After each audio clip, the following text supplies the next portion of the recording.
Et quelle ne fut pas ma surprise en découvrant qu'on allait devoir faire un test avec un tracteur agricole de 1970. Ce monsieur fait ses courses avec son tracteur, se rend dans les agglomérations, enfin les petites cités autour de chez lui. Incroyable. Ce conducteur improbable roule-t-il toujours? Nous sommes partis à sa recherche à Enghien. Coup de chance, le tracteur est bien là, à 2 pas de la Grand Place. Mais pas de trace du conducteur. C'est jour de marché. Il ne faut pas longtemps pour le repérer. Nous lui demandons pourquoi il fait ses courses en tracteur alors qu'il fait si froid. Ah, mais il y a peu de plaques. Peu de plaques, peu d'assurance. Impossible. J'ai une Vespa. Mais c'est le même. Ils ont volé les clés. Il paraît que c'est le prince Philippe qui a les clés d'une Vespa. Parce qu'ils veulent de ça pareil d'une Vespa. Hein? Et maintenant, comment vous faites alors? Il n'y a plus que ça. À Soigny, il a 10 ans, il n'a pas été. À Haute, j'ai été de l'année passée. Maintenant, on peut dire que l'année passée, j'étais à Haute au mois d'août. Hein? Et puis, il met 1h30. Les plaques et l'assurance de la voiture disparue, les clés de la Vespa au Palais Royal, Henri doit bien se résoudre à se déplacer en tracteur. Une clé. Une clé.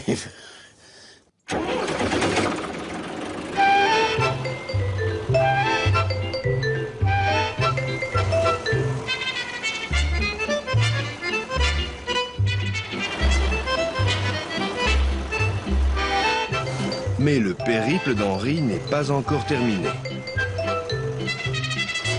Il lui reste encore quelques courses à faire. Ah, bonjour, directeur. Bon, et vous autres? Je viens chercher un calendrier. Regardez, ici, vous le voyez, mais moi, je ne le vois pas. Ah oui, les chiffres sont plus grands. Ben voilà, s'il vous plaît. C'est ça que je cherche, moi. Henri a-t-il sa place dans la circulation? Certes, la plupart des seniors ne sont pas des dangers publics, mais dans l'état actuel des choses, il faut bien souvent un accident pour qu'ils acceptent de ranger définitivement les clés de leur véhicule. Alors, où placer la frontière entre le droit à la sécurité de tous les usagers de la route et le droit de chacun de se déplacer le plus longtemps possible? C'est au pouvoir public qu'il revient de répondre à cette question. Pour terminer cette émission, restons dans l'univers automobile, plus exactement dans celui des voitures d'occasion. Un marché énorme qui représente 2/3 des ventes en Belgique. Mais malgré d'indéniables progrès, ce secteur reste malheureusement encore aujourd'hui, vous allez le voir, le théâtre d'innombrables trafics. Auto accidentées, réparées à la sauvette, pièces de rechange, de contrefaçon, compteurs kilométriques trafiqués. Les voitures d'occasion peuvent parfois être réellement dangereuses. Alors, véhicules d'occasion, à qui faire confiance? C'est une enquête de François Mazur. Bienvenue dans le parc automobile belge. Des centaines, des milliers, des millions de voitures dont l'écrasante majorité sont des voitures d'occasion. Le marché de l'occasion représente 2/3 des ventes de voitures en Belgique, un commerce colossal qui n'est pas l'unique privilège des garagistes de profession. Ces voitures de seconde main se trouvent partout, le long de la route, sur d'immenses terrains vagues, dans de lugubres parkings ou tout simplement sur Internet. Un véritable trafic dans lequel il est parfois difficile de distinguer l'affaire en or de la parfaite épave. Vous allez voir, même si beaucoup d'efforts ont été faits chez nous pour réguler et réglementer le secteur, de nombreuses fraudes subsistent.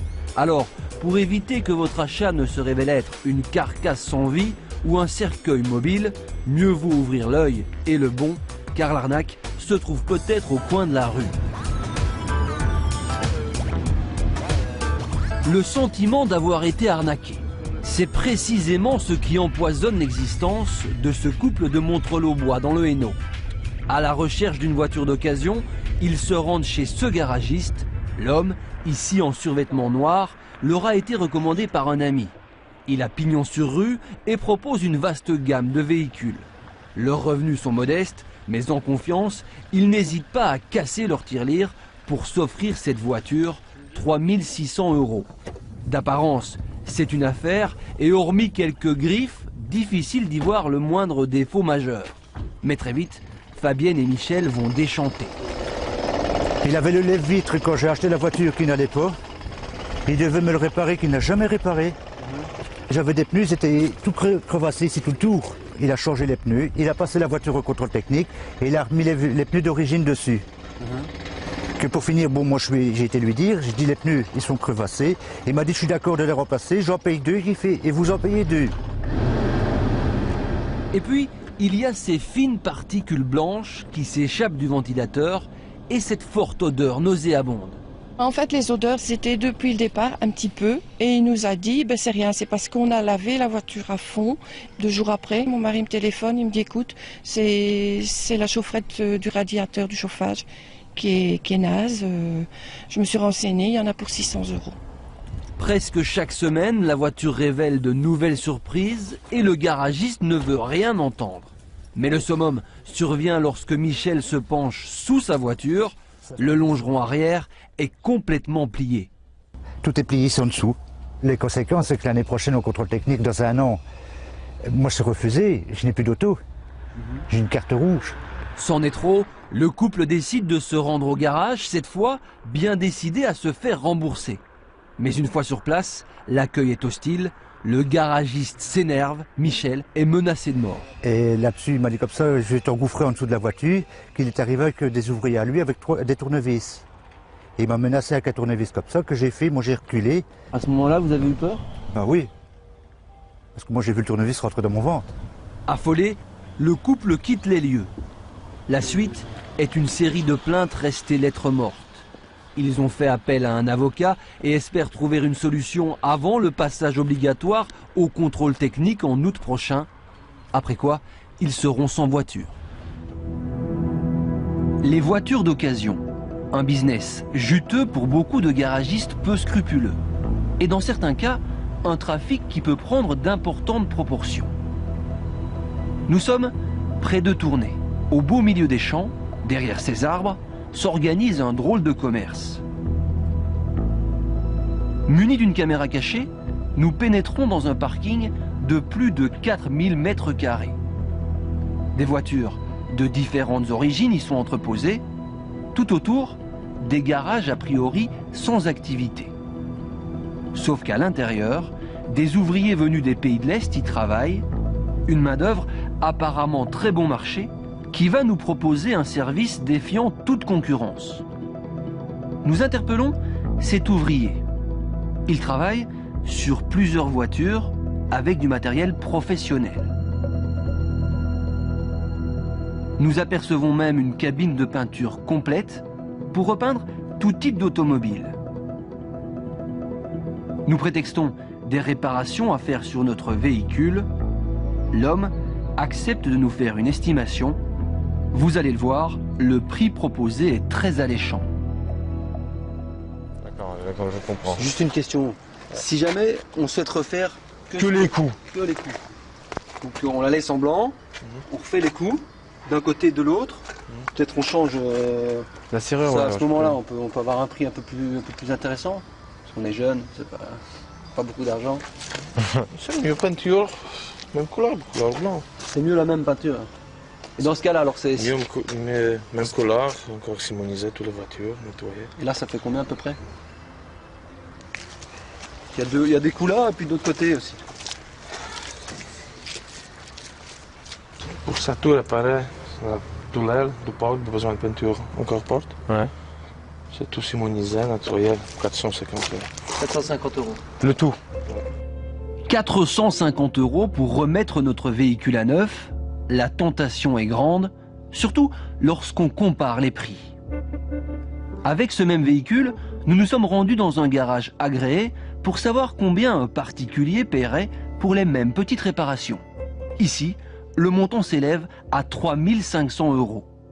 Une différence énorme qui s'explique sans doute par le coût dérisoire d'une main-d'œuvre dont on peut s'interroger sur la légalité. Mais que dire du commerce des pièces auto pirates? Des pièces très faciles à se procurer. Munis d'une caméra cachée, nous nous arrêtons dans ce magasin de matériel automobile près de Tournai. L'enseigne, à pignon sur rue, A priori, un commerce comme on en trouve un peu partout en Belgique. Les rayons sont bien remplis, du petit matériel d'entretien jusqu'aux plus grosses pièces. On y trouve de tout et en grande quantité. Mais un détail nous saute aux yeux. Aucun prix n'est affiché. Nulle part, nous ne trouvons le moindre tarif. L'endroit rêvé pour négocier et commercer en toute discrétion. Nous, on retape quelques bagnoles. On fait ça un peu le week-end. Ouais, quel genre lesquelles voitures? 307, ah ouais, 4. Bon, si, mais on n'a pas... Le vendeur nous présente un catalogue de pièces auto à un tarif plus qu'avantageux. Voilà, Peugeot 306 et tout. Ouais, aussi. 306, c'est tout ce qu'on sait avoir. Au niveau des prix, pour avoir une idée de prix, par rapport à une pièce originale. Il faut compter entre 30 et 40% moins cher. 30-40% moins, on fait ça sans musique. Il n'y a aucun problème. Je vous fais pas de facture, j'ai pas besoin de nom, j'ai besoin de rien. On vous fait la remise nous, on fait une remise entre 25 et 30% encore dessus. Ces pièces, en quoi est-ce qu'elles sont un peu différentes de... Ben, c'est du pirate, ça veut dire que c'est comme on vend des porte-paroles, des échappements. Ouais, voilà. Ben, c'est le même.